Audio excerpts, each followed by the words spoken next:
अर्थव्यवस्थेचा आकार वाढला म्हणून नागरिक श्रीमंत होत नाहीत. ती उद्या जरी आपली $5 ट्रिलियन इकॉनॉमी झाली असं मान्य केलं तरी सुद्धा आपलं दरडोई राष्ट्रीय उत्पन्न हे इंडोनेशियाच्या पेक्षा कमी असेल, हे वास्तव आहे.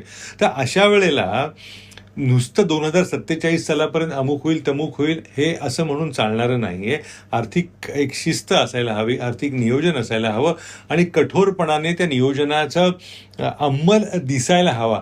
तसा जर तो दिसणार नसेल तर देश सुद्धा आपला श्रीमंत व्हायच्या आधी म्हातारा होईल अशी परिस्थिती आहे.